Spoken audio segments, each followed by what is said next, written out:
to introduce or remind you of two terms, and we want to compare and contrast these terms. The first term is distance traveled, okay, and versus something called displacement. Okay? And a lot of what is going to follow depends on whether or not we understand the difference between these two. Okay? So motion along the straight line, what does that mean? That means we have an object that travels on a number line, and here is an example of such a motion. So suppose that at time equals 0, the object is here. Okay? And at time equals to 1, the object is here. And then time equals to 2, the object is here. And so the motion is in this direction, and it comes back in this direction and stops here. Okay? And we could say that this corresponds to 0, this corresponds to 4, and this corresponds to 5 on the number line. So from time equals 0 to time equals 1, the object is traveling from the origin to the 5 here. And then after that, from time equals 1 to time equals 2, it's going backwards from 5 to 4. Okay? Is the idea clear? What's happening to this structure? So the distance traveled, is basically a non-negative number.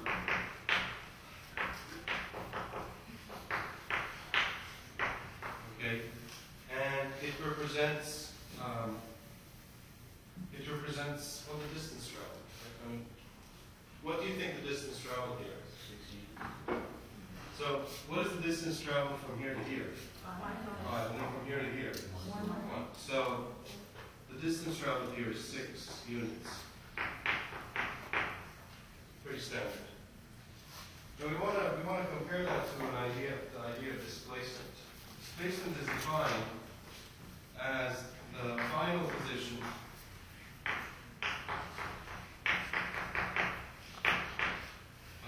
minus the initial position.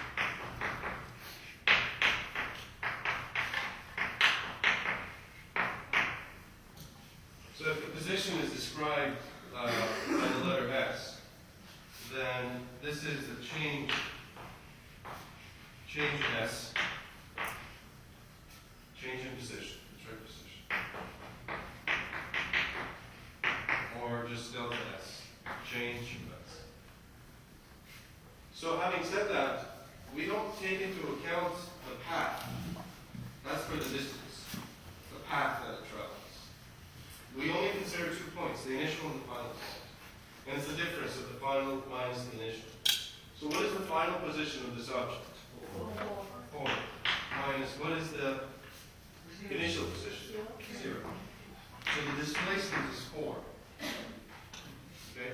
The displacement is 4, and the distance traveled is 6. We should probably say 4 units. Okay. So okay. Now we're going to relate these to some other quantities. What we're interested in studying is the rate at which this changes and the rate at which this changes. All right? So we're going to talk about derivatives then. So velocity measures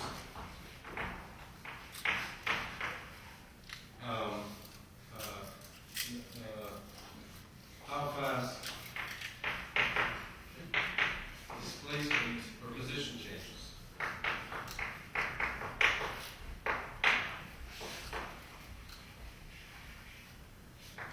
Okay? How fast position changes. In other words, velocity, so here's another way of defining velocity.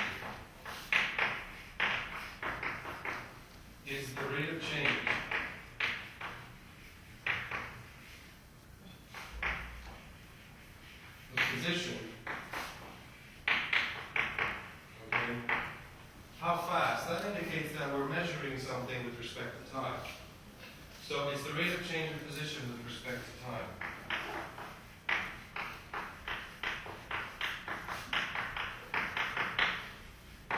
Okay, and we can think of that as the definition of velocity.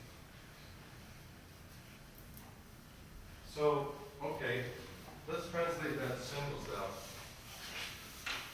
What concept has that interpretation as the rate of change? The derivative. Okay, so if I were to write these symbols, if I were to say that S of t represents the position at time t, and v of t, velocity,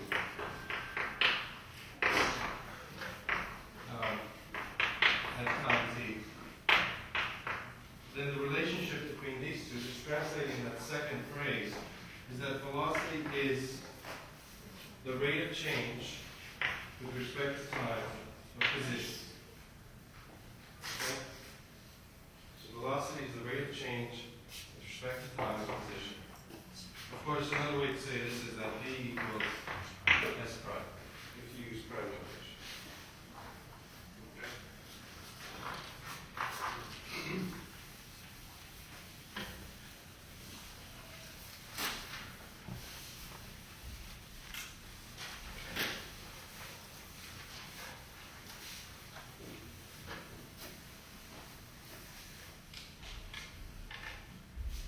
Now,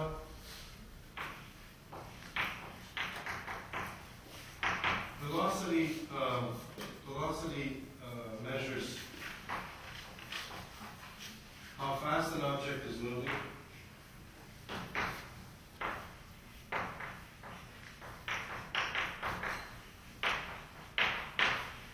and this is important, and in what direction.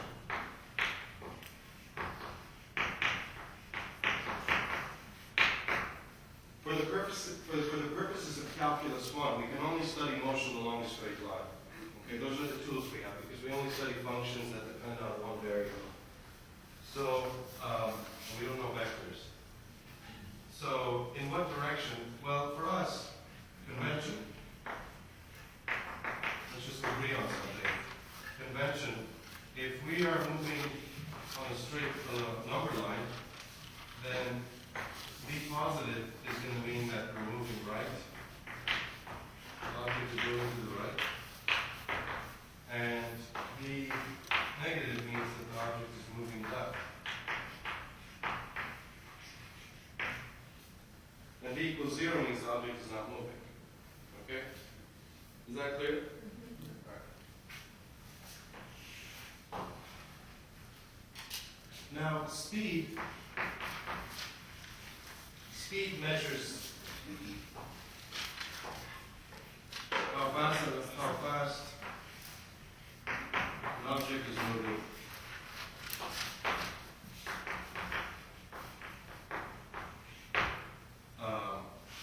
Speed measures how fast an object is moving.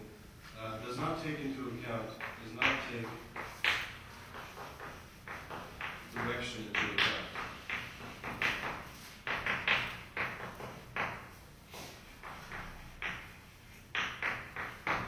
Okay, so in some way, speed is the magnitude of velocity. That's usually a term used in studies of vectors. So, for our purposes, speed.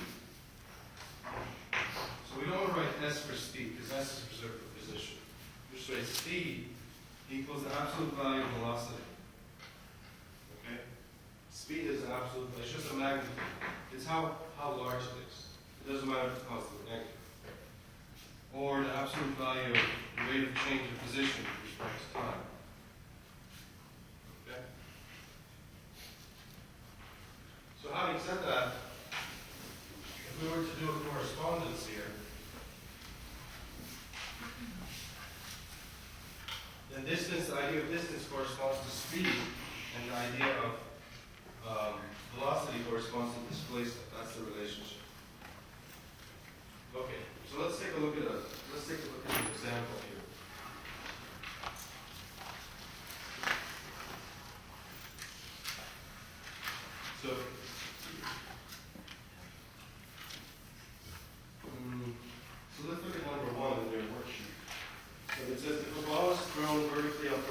ground level with a velocity of 20 meters per second. Then its height after t seconds is s equals, so s equals 20t minus 4.9 t squared. Okay? And so this is motion along the line. It's just that except instead of the line being horizontal, it's vertical. Now the part of the problem that says the ball is thrown vertically, yeah. No. Oh, okay. The part of the problem that says that the ball is thrown from ground level, we could say, okay, it starts at 0, so we could put that as our number line. So this is on ground level.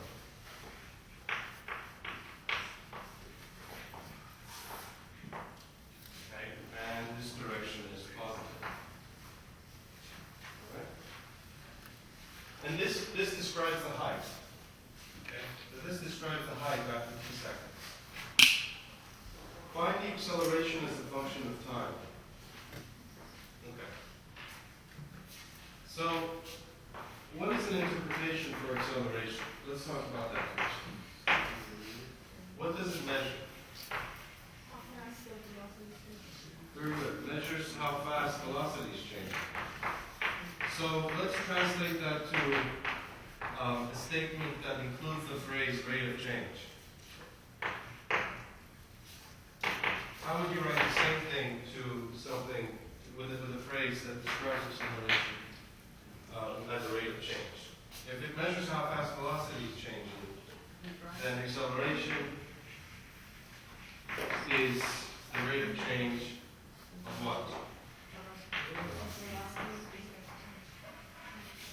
Of velocity with respect to?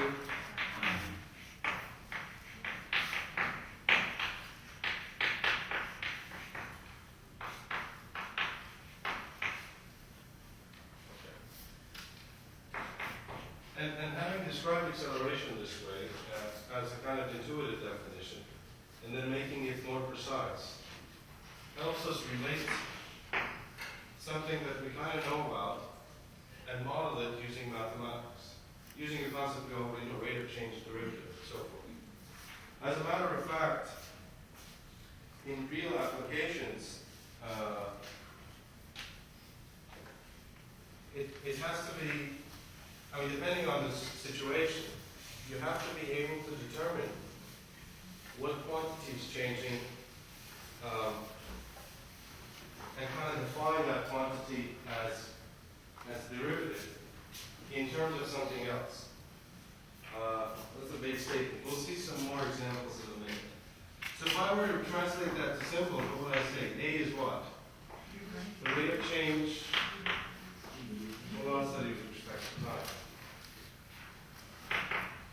Or I could just write it like this.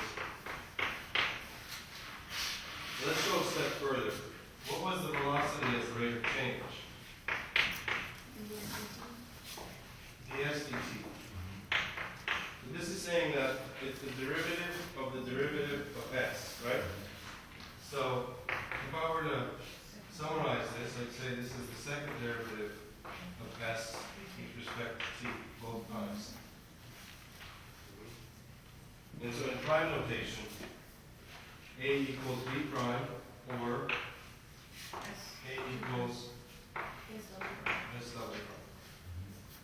Okay, well, let's see if this works. So,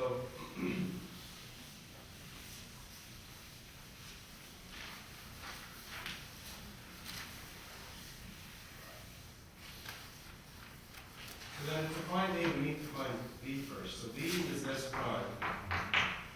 And s prime, well, this is a polynomial. It's not too hard. What's the derivative? 20 minus 20 minus 2 times 4.9, so 9.82.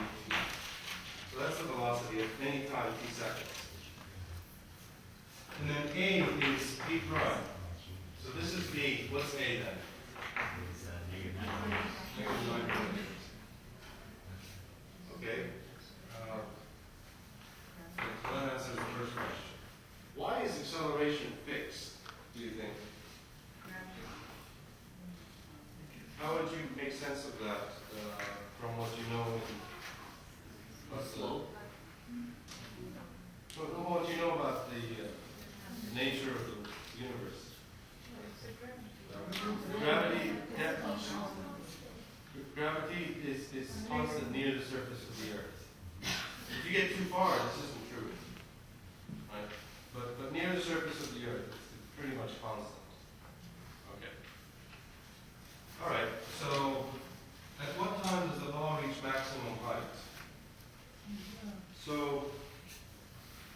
let's see, this is gonna go up, and then it's gonna fall down, right?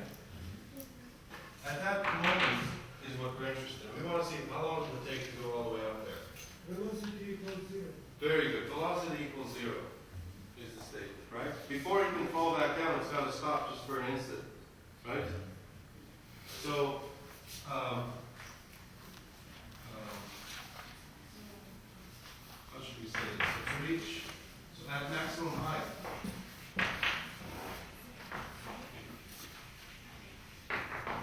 velocity equals 0. Okay? So the time it would take, we just make, here's the velocity. This gives us the velocity at any time t. We want that to be equal to 0. Okay? And then you can solve for t. T would be 20 over 9.8. Right? Which is approximately 2.04. What are the units here? What's time measured in? Seconds. Seconds. So we'd say the object reaches maximum height after 2.04 seconds after launch. Okay? All right. The second part of that question says, Should we put the units first or we should? yeah, we should. What are the units of this? Let's think about it. Seconds. Let's think about that for a second. So, if I were to say that, let's write this as dv dt. What is velocity measured in? Meters per second. Meters per second. Divided by t is measured in seconds. So this is meters per second, right? And the shorter way of saying that is meters per second squared. Okay. The second part of question 2 says, what is the maximum height? We have a function here that you tell the time, you give it the time and it spits out the height. Okay? We know when it's going to be at the maximum height. So if I just put that in here, it should spit out the maximum height. That's what this number represents here. So the maximum height is the position or the height at that time. Okay? And then so that's 20 times 2.04 minus 4.9 times 2.04 squared. Okay? Equals some number. I think I have it.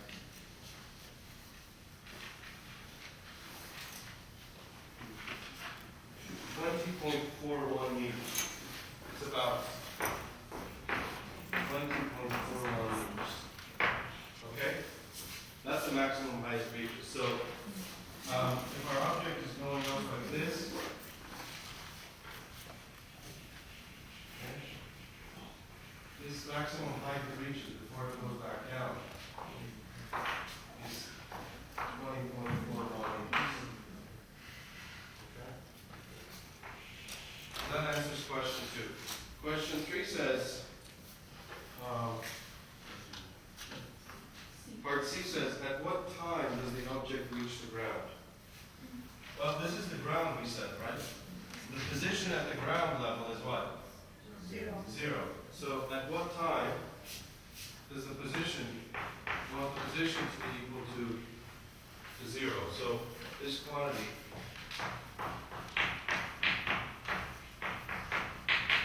equals 0, and you want to solve for time, which is good because this isn't time. Okay, so if you factor t out, that only happens when t is 0, or t is 20 over 4.9, and that's twice that, 4.08 seconds, and this is in seconds. So which one is it? Well, why did we get 0 as an answer? Because it starts at 0, right? So the position at time 0 is 0. The position at 4 seconds is also 0. But this is the answer we're looking for, right? So this answer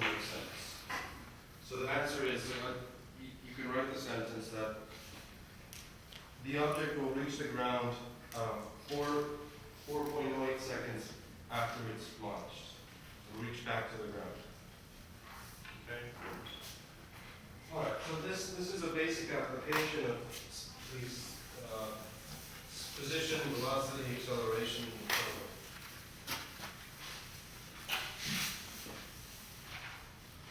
on.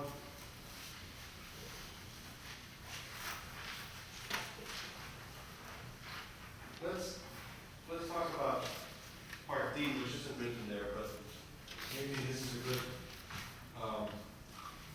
good extension to this problem.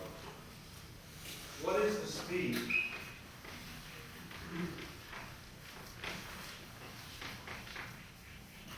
at which, is this bad? Yes. I have to get creative.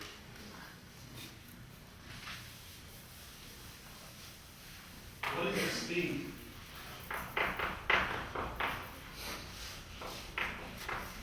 with which the object hits the ground?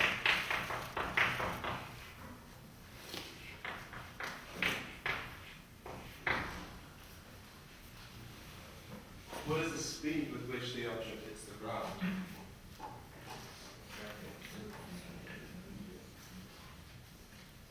Now, for those of you that are physicists or have studied physics a little bit, we're ignoring air resistance here.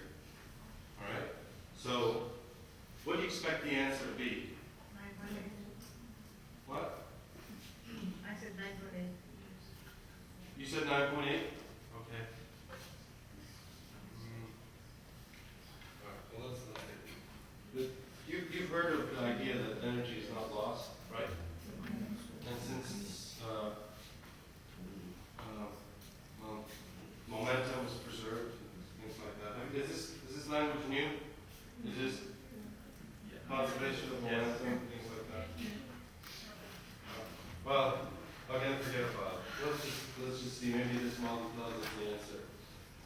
So you want the velocity with which the object hits the ground, okay? Which means, here's how you can think about it. Because you can say, well, if we were to talk about 4.08 seconds, at that moment, right, the object's velocity will be 0 because it hits the ground, right?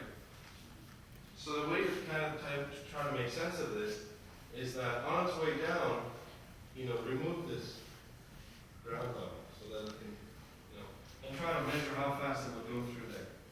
That's what we're talking about. And so in that scenario, we can actually use this time, and we have an expression for the velocity, and we can figure out what it is. And then to get speed, we just have to get the absolute value, right? Okay, so let's first calculate the velocity on its way down right before it hits the ground, or when it does. So we're just going to plug into that expression, 20 minus 9.8 times 4.08, right? I'm not going to put 4.08 though. 4.08 is just 20 over 4.9, right? It was our approximation for that. So to make our calculations easier, it's going to put 20 over 4.9, right?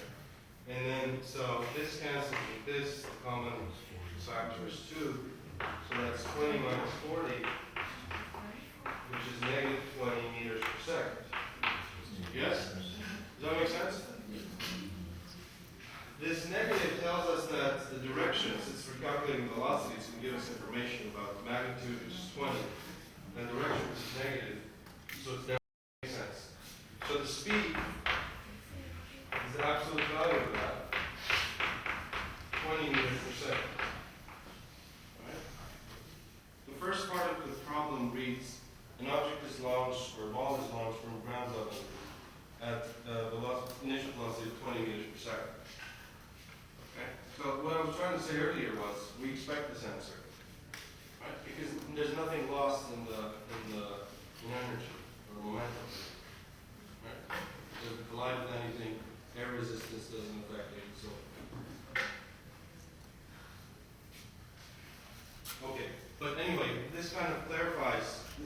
cuts both ways. It tells us that this model we were working with actually makes sense within the confines of this problem. It gives us a reasonable answer. Because in a lot of modeling problems, where you model a physical situation with a mathematical equation, which is an ideal situation, you always want to take your answer and evaluate it and see if it makes sense. Okay? I mean, mathematics could be right, but if the answer doesn't make sense, it's probably because the original model doesn't describe reality very well. But in this case, with the assumptions that we have, it does. Okay. The next motion problem is more pure in nature.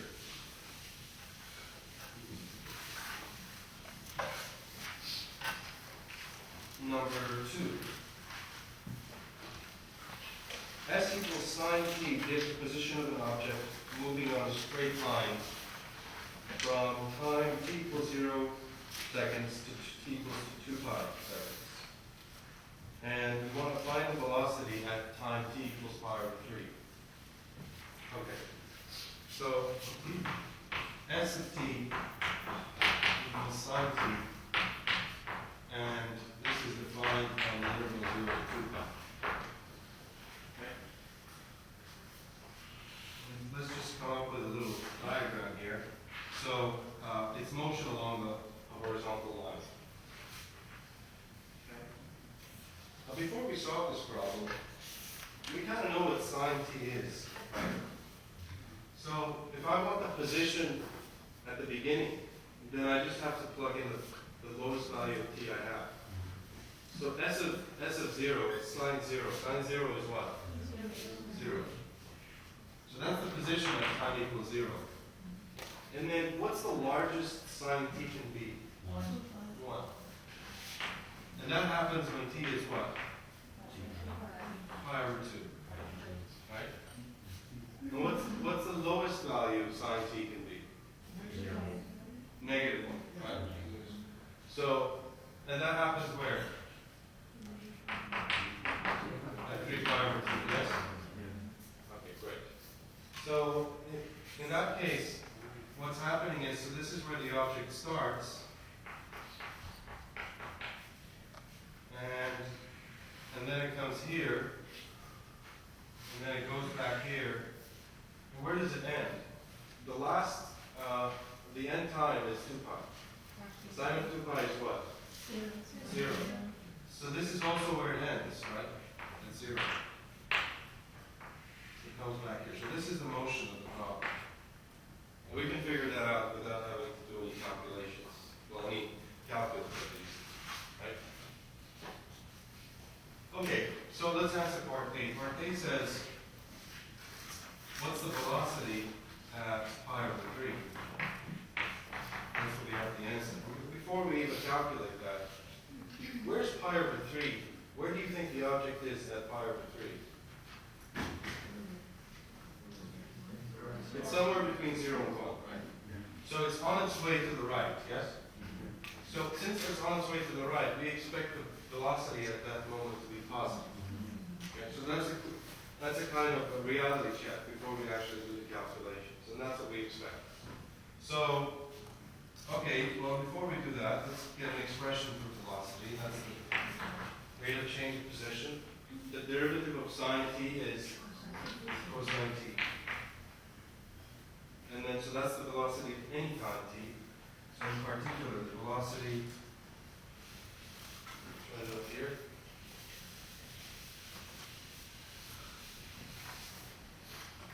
The velocity at that time is cosine pi hertz, which is half. Okay? The units per, let's say we're measuring time in seconds, so units per second. Okay? And that's positive, so that's good. Right? Okay. Any questions so far? Does the object change direction? If so, when? Okay. Now, when I first talked about velocity, what did we say? It measures how fast an object is moving and in what direction, right? And we agreed together for the convention that when v is positive, it's moving to the right. Yes? Yes. When v is negative, it's moving to the left. Okay. So, to see where v is positive or negative, we can plot the graph of v. Yes? The v is a known function, it's cosine t. We all know what the graph looks like. So, and we're only interested in the time from 0 to 2 pi.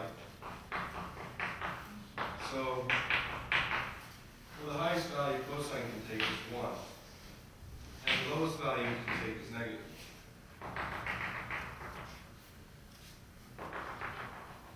Okay? And it starts up here, right?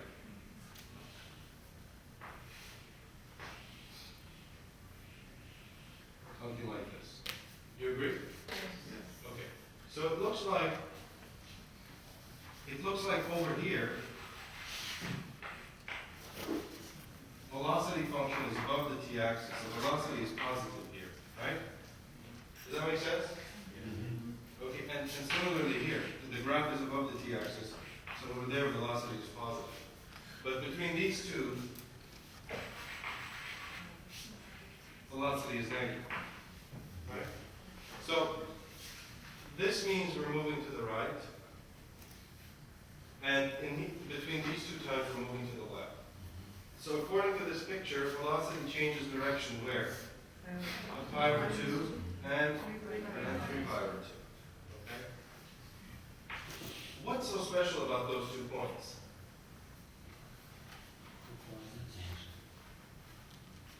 About v, what happens to v at those Maximum and instances? minimum points for, Huh?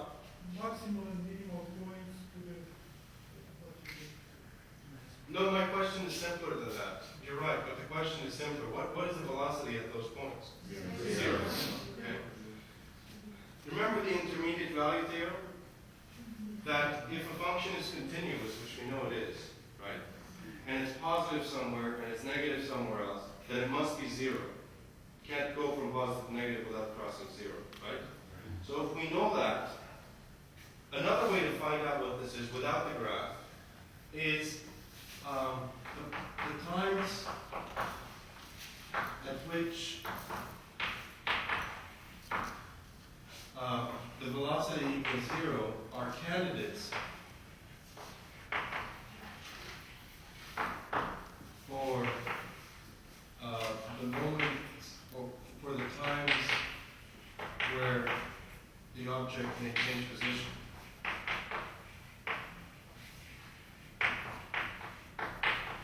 And after we finish this problem, I'll tell you why they're only candidates, and we don't know for certain, just because velocity equals 0, that's where they change direction, okay? But they're candidates, because we know velocity can't change sign unless it's 0, right? But just because velocity is 0 doesn't mean you're changing direction. Does that kind of make sense? So you go, stop, and go forward. That doesn't change direction, but you stop, right? But if you're moving, you can't go back before first stopping. So this equation can describe those times, and we have to do a little more work. So now assume we don't know this picture, okay? Then we're trying to solve this equation within our constraints. Okay? And cosine t equals 0 only when t is, we know this, right? That's clear, right? Okay, so here's something that's going to be useful tool for later. So we could do is we could actually put these key points in here. And this is where the velocity is 0. Right? Now, what is the velocity between 0 and pi over 2? Just pick a point between 0 and pi over 2. Easy point. Pi over 4, okay. And calculate the velocity there. Velocity at pi over 4 is what? Rad 2 over 2. So that's positive, right? Okay, so here's positive. This is the velocity. Oh no. This is the velocity. And okay. So if it's positive here,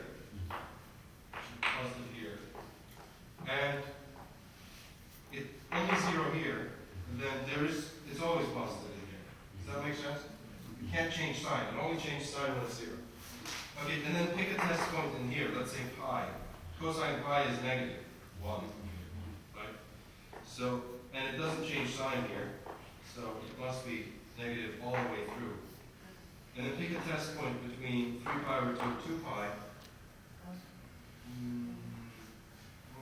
7 pi over 6? No, 11 pi over 6.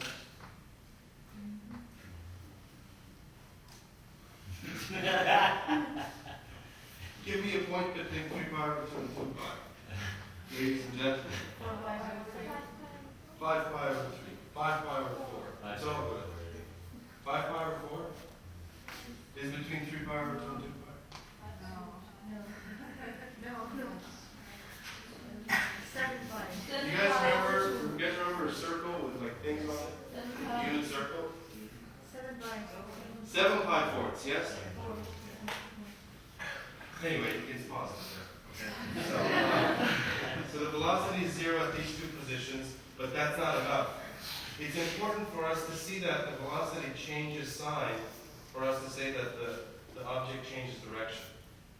Okay? And I'm going to give you an example where that's not necessarily the case. So because of this diagram, what we can conclude is the object changes direction at those two values. Let's say that.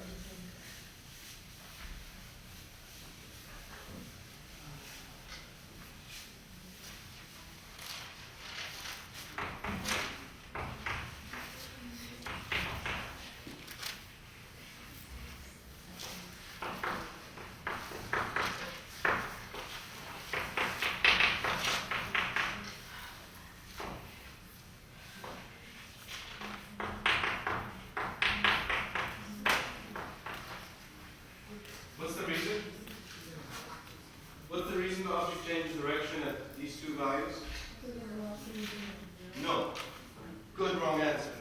Not because the velocity is 0, because the velocity changes sign. The function changes sign. Yeah, because the velocity function changes sign. Is that clear?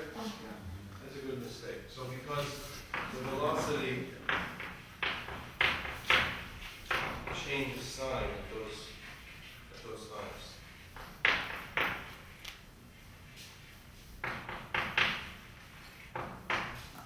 Okay. Oh, we need this.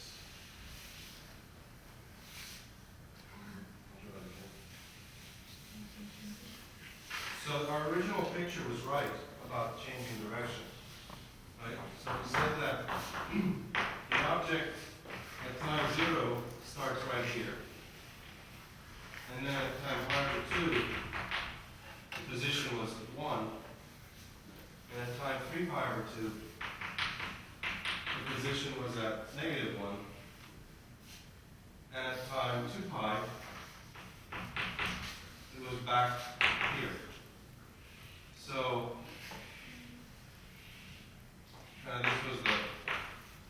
this was the deal, right? And we're only drawing these lines on separate lines to make a point. These arrows. They're actually going on the same line. Right? So, what's the next question here? Find the displacement from t equals 0 to t equals 2 pi. The displacement was the change in position, right? What's the change in position from the beginning to the end? Where is it at the beginning? Here. Where is it at the end? Here. So what's the displacement? 0.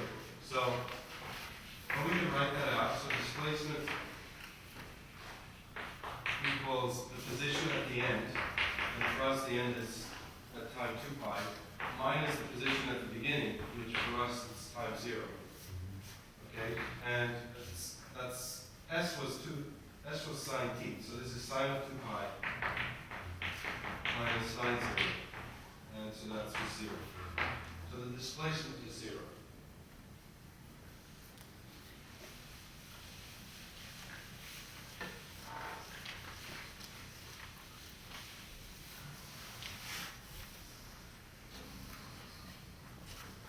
Okay, that's it, right?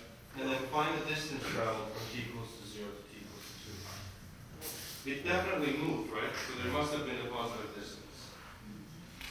So how are we going to calculate that? Well, from the diagram, what does it look like? 4. 4. And how do you do that? From 0 to 1, how many units does it travel? 1. And then from here to here, how long does it travel? 2. How far? 2. And then from here to here, how long? 1. And the total distance is 4, right? Okay. The way you break up to count that, where do you choose to break it up? What's so special about this point? Why did you count from here to here first and then continue? Change in direction. Change in direction. Not because velocity was 0. Okay? Because, look, if I came here and I stopped for a while, right? And then I continued to here, you wouldn't need to count these two separately. You can just count how far I've traveled. Yes? So velocity 0 isn't why. It's because after this, I go backwards. Okay, I change direction. Okay, so let's come up with a symbolic way to write the distance traveled so that we may be able to apply this to more complex motions. Problems that have objects that move in more complex ways. So, how would we calculate the distance from here to here? Well, in terms of position. It's the position at 1, I'm sorry, the position at pi over 2 minus the position at 0. That's from here to here. Right? Okay. So that's, if we're taking 3 parts of this strip, the first part, the second part, and the third part, the first part is from 0 to pi over 2. We're taking the difference between the positions. And then the difference between the positions from pi over 2 to 3 pi over 2 would be the position at 3 pi over 2 minus the position at pi over 2. But here we have a problem. Because this is negative quantity, right? So, but we have to take into account so that whenever we travel here, this quantity doesn't cancel it out. It has to only add to it. So this would take care of it. Right? Doesn't matter for distance, the direction of travel. 5 minus 4, or from 4 to 5, or from 5 to 4 doesn't matter. And when that doesn't matter, we need those absolute values. Okay, that's the second part of the trip. And the third part of the trip will be the position at the end minus the position at 3 pi over 2. Okay? Which is basically 1 plus 2 plus 1. Which is 4 units. As the distance traveled, okay?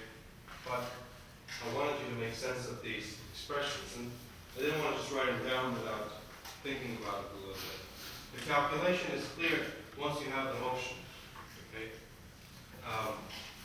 But it's good to understand how to write it arithmetically also. Any questions so far?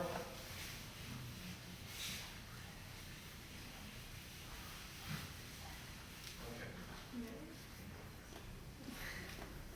Question? No? Okay. So some application in economics.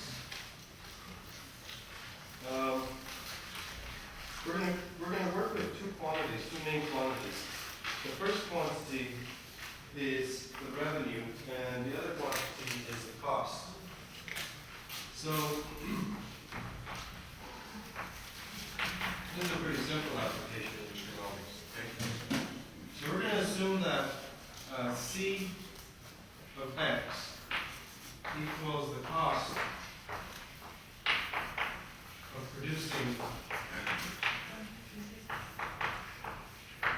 X units. So C of X equals the cost of producing X units. R of X will be the revenue generated from selling X units. Okay? And what we'd like to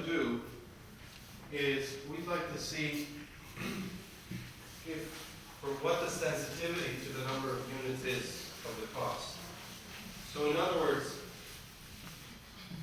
if I'm producing 100 units, my cost is something. And then if I am producing, so its cost for 200 units, then my cost is of course more.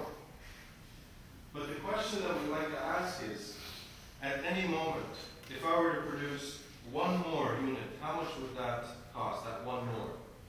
Well, that depends on where we are. If we're only producing 4 units, yeah, then the 5th one alone will have a certain cost. If we're producing 100 units, then the 101st one will have a different cost than the 5th one when we were producing only 4. Is that clear? And that's what we're trying to calculate. It would be less, right? Well, depending on the model that we have. Depending on the model that we have. I don't know why, but the cost function is usually a cubic. You could read some economics books to figure out why, but it's a cubic polynomial. So, in other words, it looks something like this. And these Greek letters are just coefficients. Okay? So, some cubic polynomial where these Greek letters are just alpha, beta, gamma, delta are just coefficients. Okay. Now,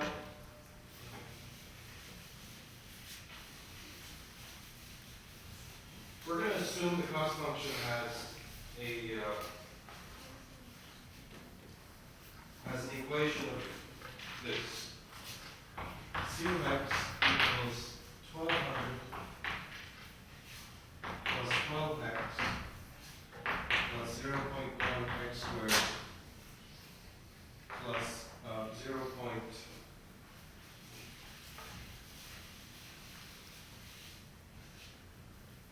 0.0005 x cubed. And let's answer this question. It's a little different than the worksheet I gave you, but find the cost of producing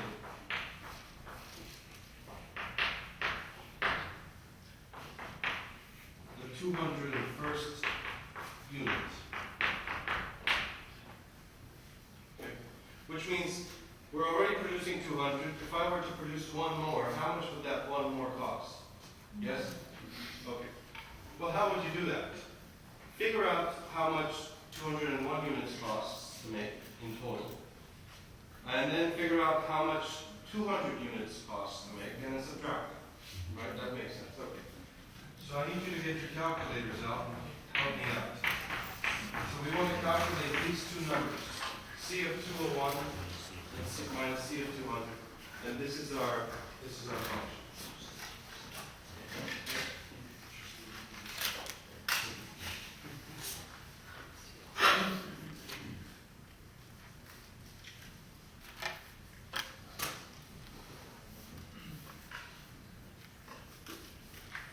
When you're done with that, find C prime of x. Let's just find the derivative. And then plug in, find C prime of 200. Okay.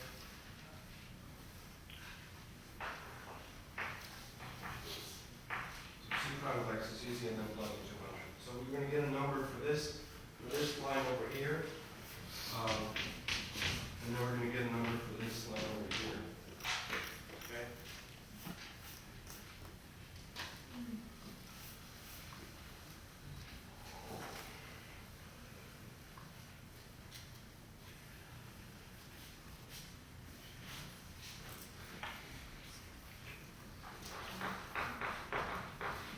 The difference is that?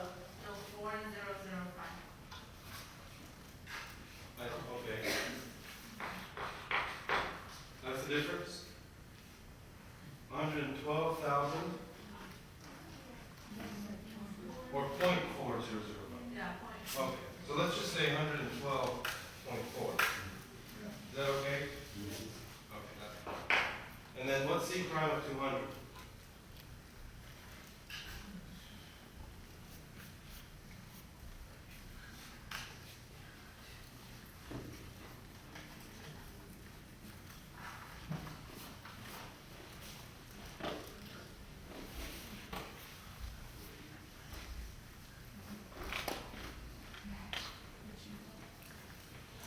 So what's C prime of x? Let's write that down. It's 12 plus 0.2x plus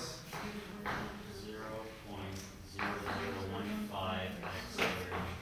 good. Okay. And so now plug in 200 in that expression for x.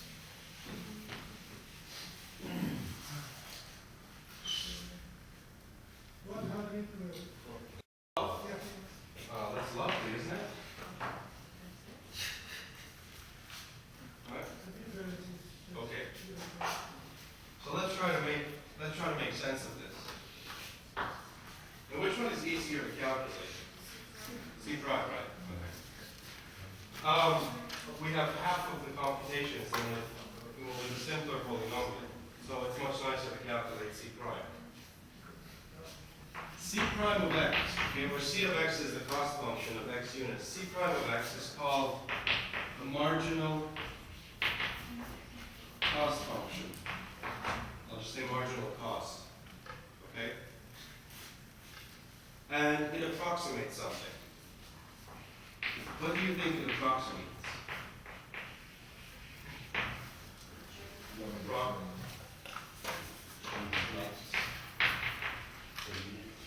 What, sir? Or is the change in cost per unit? It approximates the cost per unit when I'm already producing X units. Okay? Yeah. So approximates the unit price of when already producing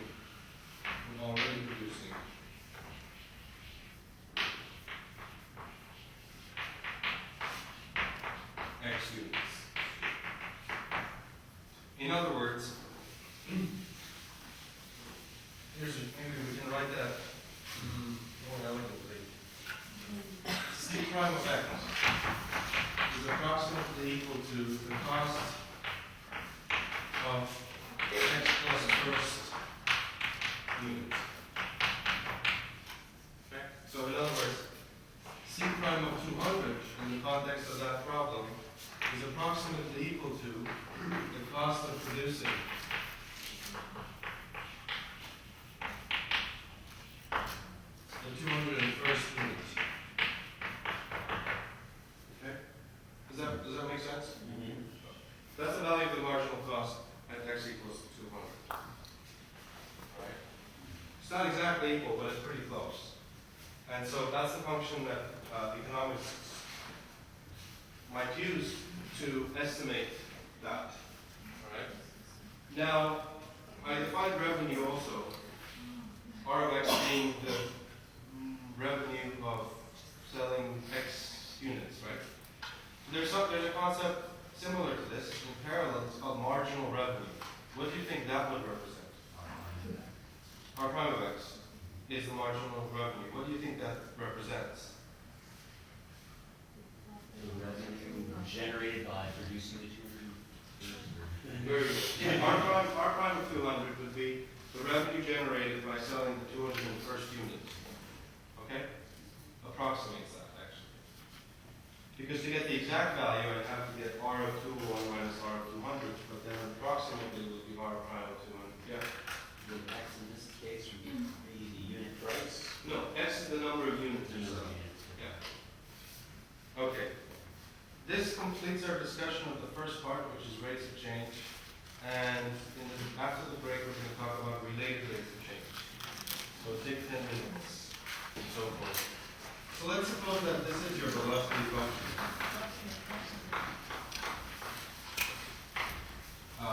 And the time is from 0 to 2. Okay, let's suppose this is your velocity function. And so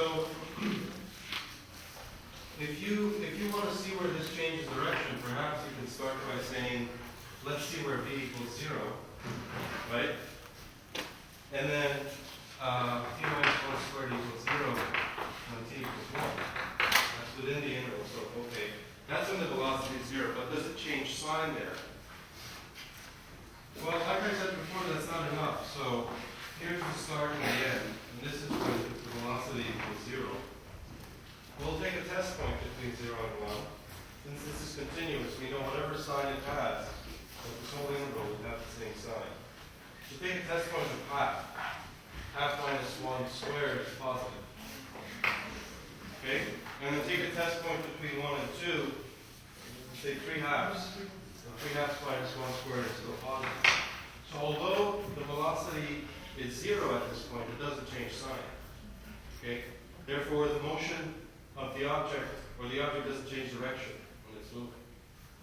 Of course, another way to see this, since it's a simple function of the graph, it's just a parabola where the vertex is tangent to the x-axis at 1. Right? And at 2 and at 1, it's 1. So this is actually a t. This is t. So we see that the velocity is 0 at time 1, but before that and after that, the graph of v is above the t-axis, so the velocity is actually positive. Okay? But this still tells us something. It tells us that between 0 and 1, we know there's not going to be a sign change because it's never 0 there. And we know it's never going to have a sign change between 1 and 2.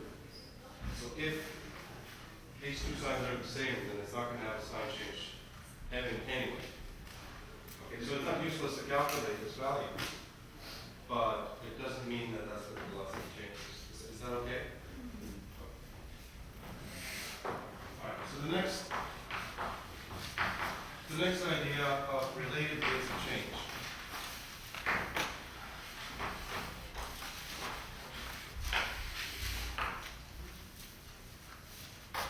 Okay, let's try to translate this title into what we expect it to be. We know what rates of change are. Rates of change are derivatives. Okay? Derivatives. So we can just rename this as related derivatives. Right? Does that make sense? How do we express relations in mathematics? Relation of x with y. What is the symbolic way of expressing that relationship? Y is twice x. How do you express that? Y is 2x, right? Y equals 2x. As an equation, right? So expressing relationships uses equations. So to relate derivatives, you want equations with derivatives in them. Yeah? So, for example, on this side, you can have a derivative of something, right? Plus some other things. And then on this side, you have some other things plus the derivative of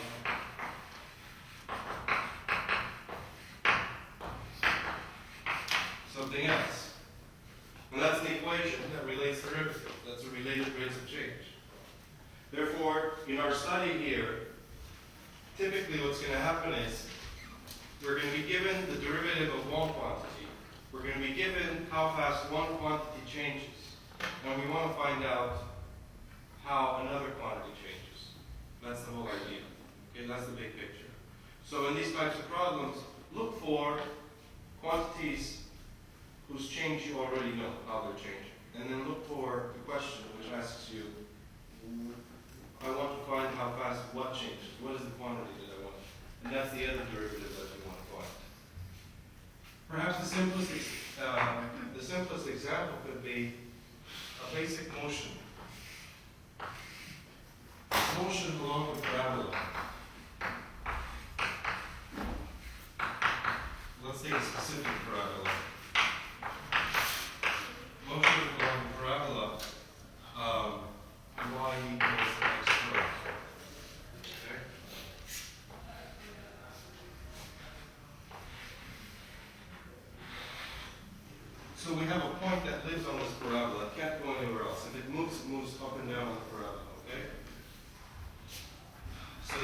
and this is y. So you can think of a machine that looks something like this. So say your object is right here. That's your object. And it's connected to a rod, okay, whose other end is on the x-axis. But this is like a little wheel here, right? This is a little wheel that kind of moves to the right. And as you move this wheel to the right, what happens to this point? It goes up. And if you move it to the left, what happens to the point?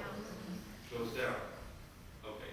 This point over here has an x-coordinate and a y-coordinate, right? Saying that you're moving this wheel to the right at a certain speed means what coordinate are you changing? X coordinate. So if I say that dx dt is equal to 2 units per second, means that I'm moving this wheel to the right at 2 units per second. Right? Does that make sense? All right. And as I do that, obviously the y coordinate is going to change because this is fixed on the parabola. Okay. So the way this coordinate changes affects the way this coordinate changes. Does that make sense? Yes? Okay. So if I say that the x-coordinate changes 2 units per second, that just means that this wheel is moving to the right at 2 units per second. All right? Then obviously what's going to happen is the y-coordinate, okay, if there was another wheel here, so that wheel is going to go up accordingly. But because of the shape, we could probably guess that if we are further to the right, since this is steeper, okay, moving 2 units to the right when we're here moves the y-coordinate faster than if we're moving 2 units per second when we're here, because here it's flatter. Does that make sense? Okay. Therefore, we can't answer this question directly.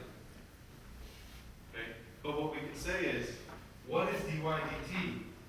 Okay, when x is, let's say, 3. Because we just observed, intuitively, we say that, okay, the further right it is, the y-coordinate is going to change faster than when it's further left. So when we ask for how fast this wheel is moving up, we want to know where we're talking about. Okay. So like I promised you, we're going to have an equation that relates the derivative of something to the derivative of something else. And that one of the derivatives will be known and the other wouldn't. So we have that kind of situation, except I don't have an equation yet. I don't have an equation that relates these two quantities. But instead I have an equation that relates y and x. Yes? And maybe from here I can get to a relationship between their derivatives.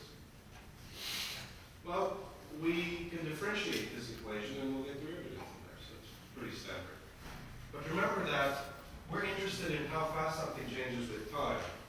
And so in taking the derivative of this, we're taking the derivative with respect to time, of the left-hand side and the right-hand side. Now what's the derivative of y with respect to time? Well, y prime is okay, but more specifically it's dy dt. Okay, so we can specify with respect to what this y is changing. And the derivative with respect to t of x squared is what? 2x dx dt. Right? Think of implicit differentiation. Think of the chain rule. X is not independent anymore. What does x depend on? Time. X changes with time, right? Okay, so we're differentiating with respect to time, so x is itself a function. Which means when I'm taking the derivative here, I want to take the derivative of the outer function, which is the square. We'll need a power rule for that. And then I want to take the derivative of the inner function, which is x itself, and that's this part. Okay? Alright, great. So now what do I have here? I have a relationship between two rates of change, one of which which I don't know, and the other I need to find. So this is a situation we want to get to. So this is what we're looking for. It's already isolated. So we could say, okay, then dy dt, when x is 3, is equal to, well, what is this value when x is 3? 6. And what is this value when x is 3? 2. As a matter of fact, this is always 2, no matter what x is, because that's how we set up the problem. So times 2. And so the answer is 12 units per second. Okay. All right. So if we're at 3 here, and if this is moving 2 units per second to the right, then we expect this to move much faster at 12 units per second. Okay, if the point is supposed to be fixed on the graph. Okay. Let's look at a problem that's closer to home.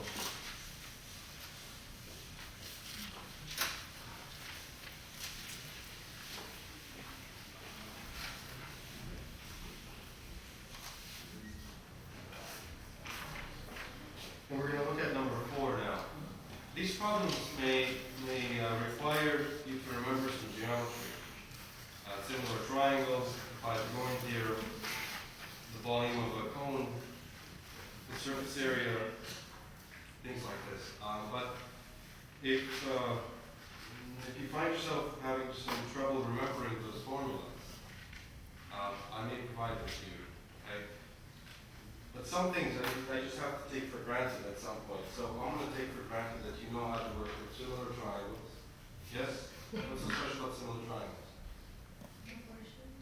Yeah, corresponding sides are proportional. And the Pythagorean theorem is known, yes? All right, so here's number 4. Water is flowing into a conical tank whose radius is 5 centimeters and height is 10 centimeters. If the rate of flow is 2 centimeters cubed per second, how fast is the depth of the water changing when the depth is 4 centimeters? Okay. So what do? We draw a picture of a cone. Okay. We draw a picture of a cone. The height, I drew the cone this way because we're going to put water in it. If I put it the other way, we can't. So we're going to put water in it. So anyway, the height is 10 centimeters, and the radius is 5 centimeters. Okay, this is what's known from the first sentence. And then water is flowing in at a rate of 2 centimeters cubed per second. So after some time passes, the water is going to reach some level here. Yes? And the depth that I'm talking about measures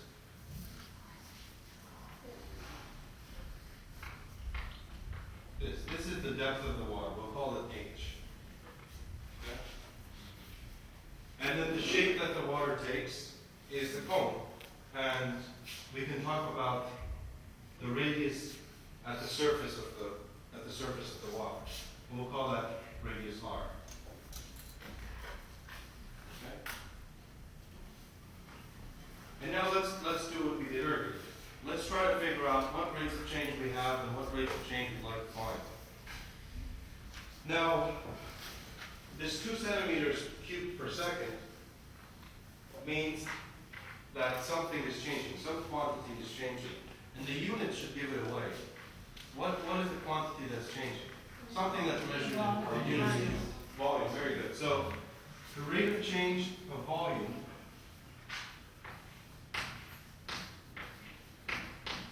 is 2 centimeters cubed per second. Okay, so the volume is changing at 2 centimeters cubed per second. Does that make sense? And water is flowing in, which means that this change has to be positive. Yeah? It's not flowing out. in which case it would be negative. All right, so the rate of change of volume is 2 centimeters cubed per second. Great. Now we identify the rate of change of a quantity that we don't know we'd like to find.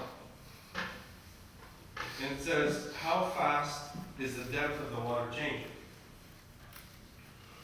The depth of the water is measured as h, right? So to write that question down in symbols, what we'd like to find is how fast the depth of the water is changing. Okay, but that's not all. Specifically, when the depth is 4.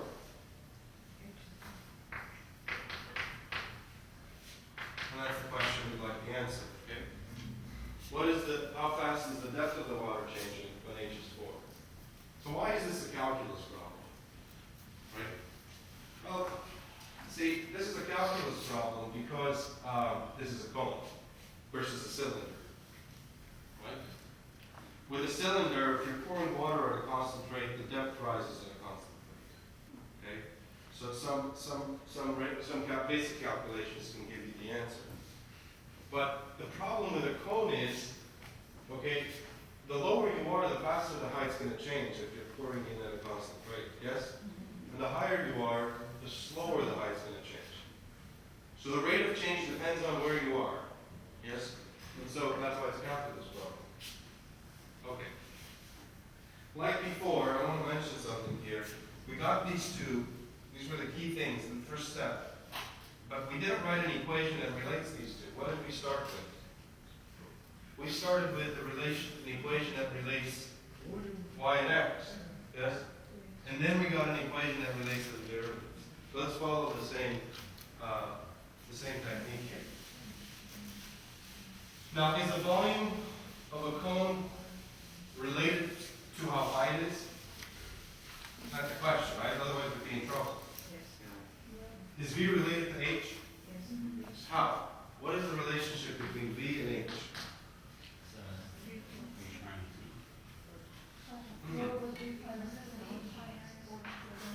One third pi r squared H. Right? Okay, it's okay if you don't remember that. The point is that volume, we have a problem if these two weren't related, right? Yeah. So they are related, so that's good. This is the relationship. And so at once we might try to jump in and try the derivatives, but the problem is not only does V relate to H, but it relates to R. And R is changing at the same time too. As the water fills up, the radius is getting larger. Okay, so we have to throw it out. We don't want R. Okay? So we have to throw out R and replace it with an expression of H. Let's try to find how R and H are related. And if I can do that, then I can put something with H instead of R. Okay, and this is what I was talking about earlier. So consider this right triangle here that contains the blue right triangle. Yes? These two are they similar triangles? Yes. You know what makes them similar?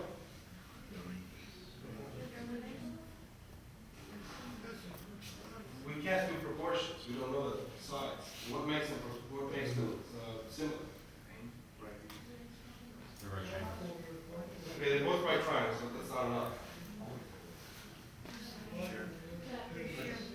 That all the angles are the same, right?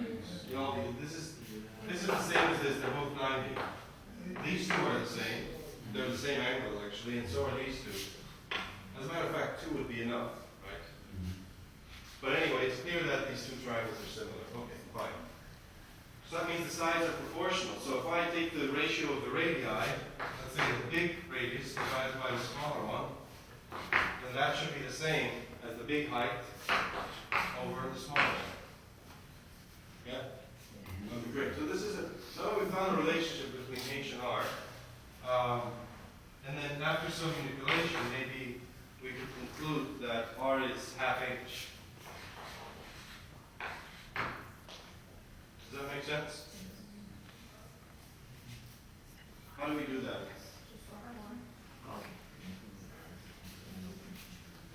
Cross multiply and all that.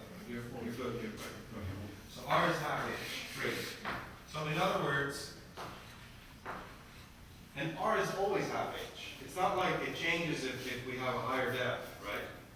Because if I have a higher depth, and this is important, then I still have a ratio with similar, I have the same ratio because I have still similar triangles, right?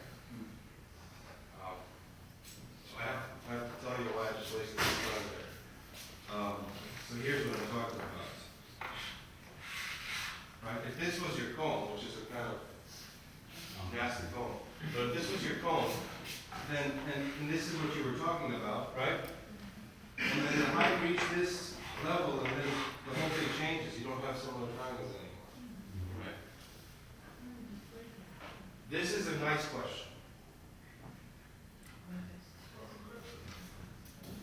But anyway, that's a whole different story. That's a nice question. That's like, your professor might give it to you on a test. So you should think about it. Okay? But for our problem here, R equals half H always. So I feel confident in saying that D equals 1/3 pi times half H squared H. And then I can simplify this and I can say this is pi 12 H cubed. If you work out the numbers, right? And this is lovely. This is lovely. Why? B and H, and that's it, right? Okay. Now we have a relationship between B and H. We want one to be the derivatives, so we can differentiate both sides with respect to time. Okay, well that's what we get here.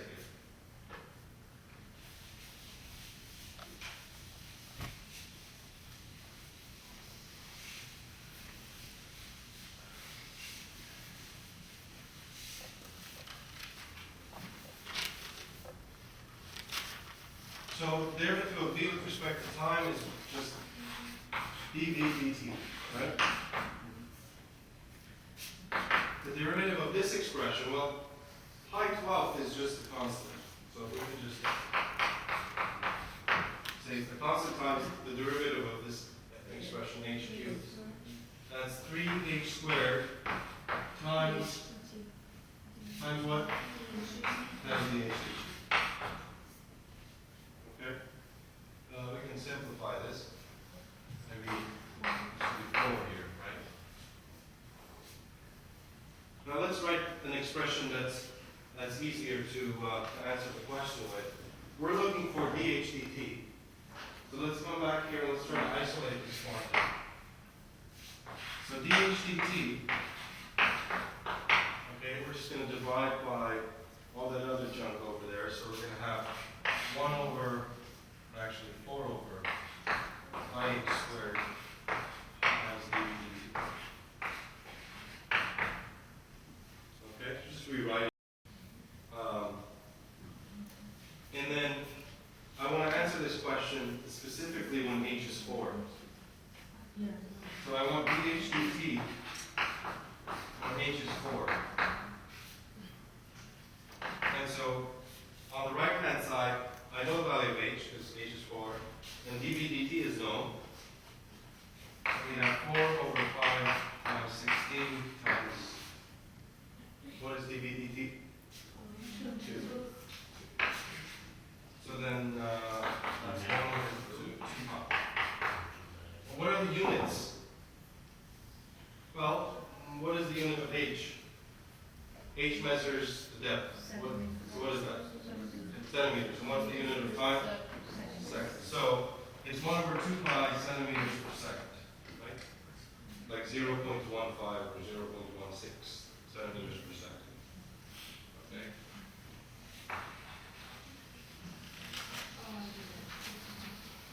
Any questions about this one? Is this hard? It is? Yes. So it's wonderful, right? Because it gives you the opportunity to learn something.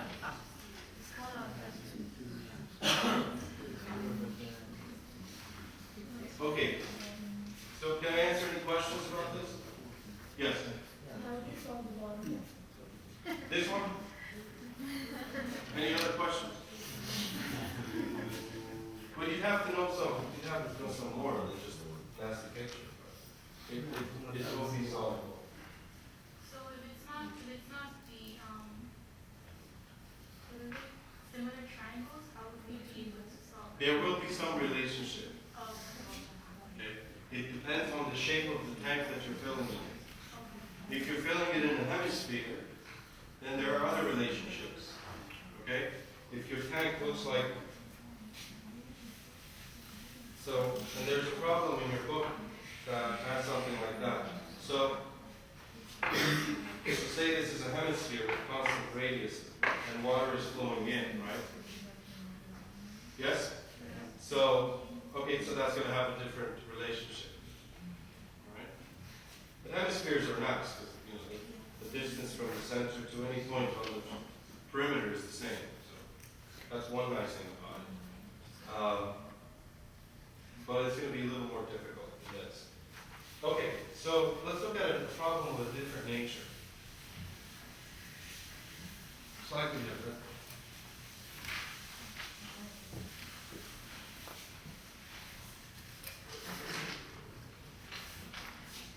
Number 5.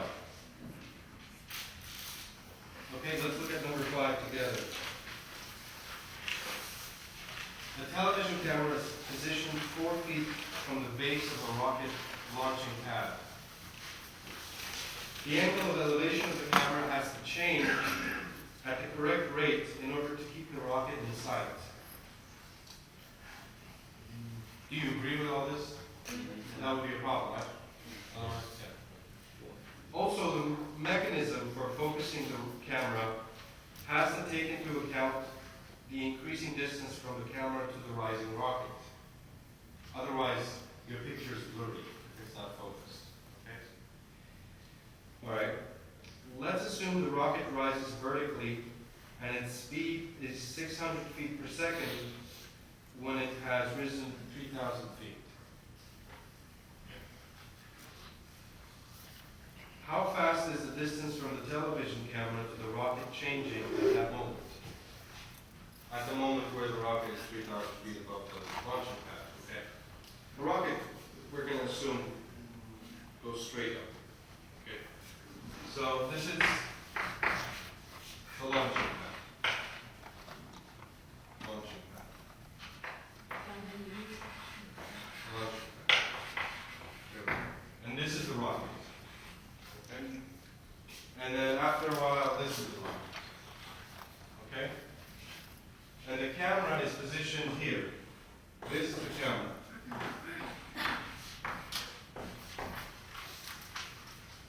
The camera is not moving except for its angle of elevation, right? So, this distance is fixed. What is that distance? 4 feet. 4,000 feet. So, the camera is 4,000 feet from the launching pad, and it's not going to change. Okay? It's just going to swivel. So after a while, when the rocket's up here, we'd like the camera to have a certain angle of elevation. Okay? Yes? Now, so we have this quantity. Is that quantity changing? Yes. Yes. So let's call this quantity something. Maybe we should call it y. Yeah? It's changing. So I'm writing y instead of 3,000, right? We're interested in what happens when it's 3,000 feet up. But we're not going to write 3,000 here because this is a quantity that's changing. Okay? So before we can use that instant in time, we want to see the relationship between the rates of change. Quick question. If that bottom is 4,000 feet and the rocket is launching straight up, which creates a 90-degree angle, Here, yes. and can you use a Pythagorean, which is Yeah. exactly 3,000 to find the hypotenuse? Yeah. So let's go. This is going to change as well, right? But at that rate, like in At that instant, it's going to be some number, right? But at that instant, we can just figure out what the distance from the camera to the rocket is. What we can't find out, if we just put that number there, is how that's changing. To figure out how fast S is changing, I have to figure out how how DSDT is related to DYDT. Okay? In general. And then for specific numbers, then we can plug in the value. Okay, but part A doesn't even talk about S, does it? No, it does. How fast is the distance from the television camera changing at that moment? So, reading the problem again, what is the rate of change I know, DYDT. according to these symbols? DYDT. DYDT, when, I don't know DYDT in general, but I know DYDT when the object is 3,000 feet above the launching pad. So I'm going to write that down. DYDT, when the rocket is 3,000 feet above the launching pad, is 600 feet per second. Yes? Okay, I know that. And part A says, figure out how fast the distance between the camera and the rocket is changing. So what is the rate of change we want to find? DSDT. Okay, not in general, but specifically when the rocket is 3,000 feet above the ground. So we want DSDT when y is 3,000. Okay.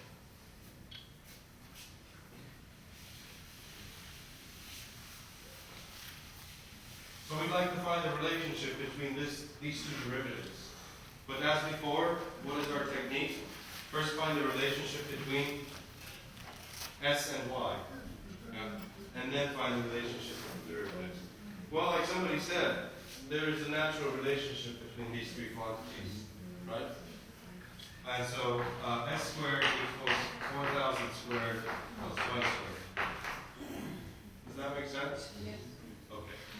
Great, so we have an equation that relates to quantities that are changing. Okay? Is there a question about how we got this? Okay. So now let's take the derivatives on both sides. So the derivative with respect to time of the left side equals the derivative with respect to time of the right side. On the left side, the derivative of x squared is what? 2x DSDT. Okay? Yes? This is a sum. The derivative of this is 0. Right? This is a constant derivative of 0. What's the derivative of 2y squared? 2y dy dt. Okay. Is that good? Any questions? So we can divide by 2 on both sides and try to isolate the quantity that we're trying to find, which is DSDT. To that end, divide by S on both sides and get this expression.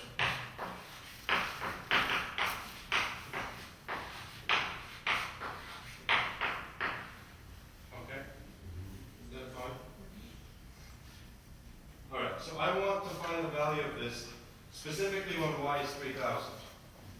So I look at the right-hand side and I want to figure out what each of the values are. Some of them are free, some of them need work. When y is 3,000, we know what DYDT is. And when y is 3,000, we know what y is. 3,000.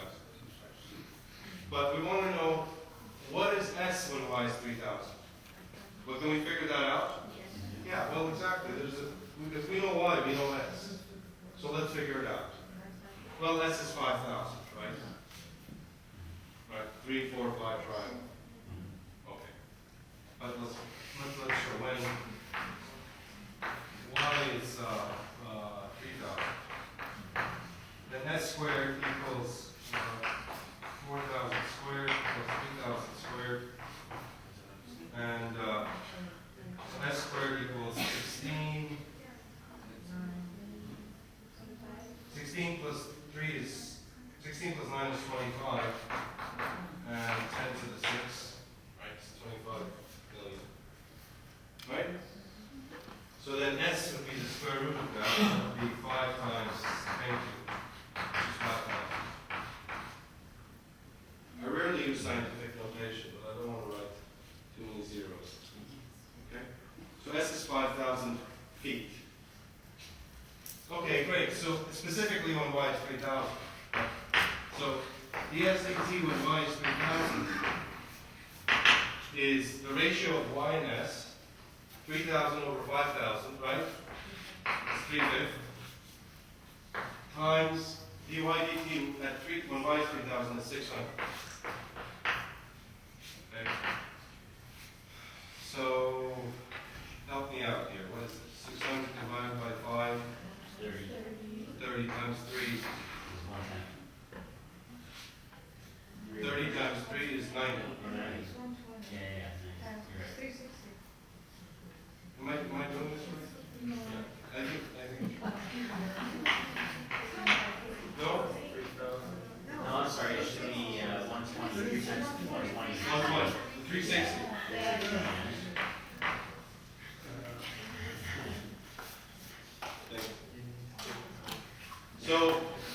So at that instant, when the rocket has launched up to 3,000 feet, the distance between the camera and the rocket is changing at 360 feet per second. Okay?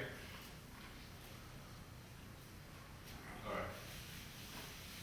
That's part A.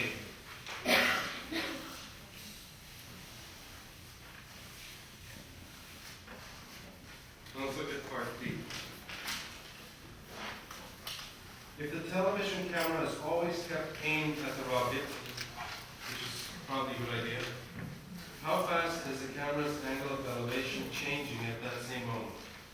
Okay, angle of elevation is the angle measured from the ground to the line of sight here, so we'll call it theta. Well, we want to know how fast theta is changing. Okay? So let me draw the picture here. This is fixed at 4,000. This is our camera. Here's theta. This is going up. This is y. This is a right angle. Okay. Again, we know that dy dt when y is 3,000 is 600 feet per second. And we want to know how fast the angle of elevation is changing. So to write that mathematically, we're going to say, I want to find out what this quantity is. Right? Is this enough? Is this the question? No. The question is, how fast is it changing when y is 3,000? Okay? That's the question. Great. So now I want to find a relationship between y and theta. Okay? Which can't be too hard. This is a right triangle. Right? So you can do sine theta is y over 3,000. So this is the opposite of theta. This is its adjacent. Tangent theta. Y over 4,000. Right? That's the relationship. Again, this relationship is always true because according to the motion, this is always a right triangle. Okay? All right. I'm sorry? Y is 3,000, so Well, y is 3,000, yeah. No. Y is not 3,000. Y is changing. Okay? We want to know how fast theta changes when y is 3,000. Y isn't 3,000, the socket is going, it's moving. So that's the difference. Now, so we'll just take derivatives, right? Remember that theta is changing with time. So I'm going to say the derivative with respect to time of tangent theta is the derivative with respect to time of y over 4,000. Now what's the derivative of tangent theta with respect to time? Secant squared theta times d theta dt. Right? Equals, now what's the derivative of y over 4,000? It's dy dt over 4,000. Right? Does that make sense? Yeah. Okay. So what we're looking for now is is d theta dt. So let's write an expression that isolates that quantity. We'll do that here.